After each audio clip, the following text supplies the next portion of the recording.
Conselhos que eu gostaria de ter ouvido um ano atrás. A maioria dos seus problemas hoje não terão importância em 2 anos.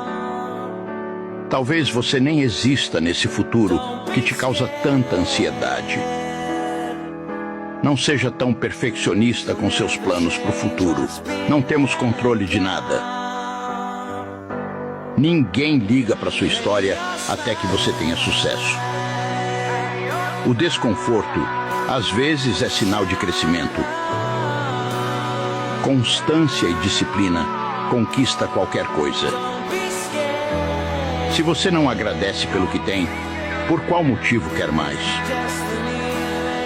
Oportunidade bate na porta, mas não gira a maçaneta.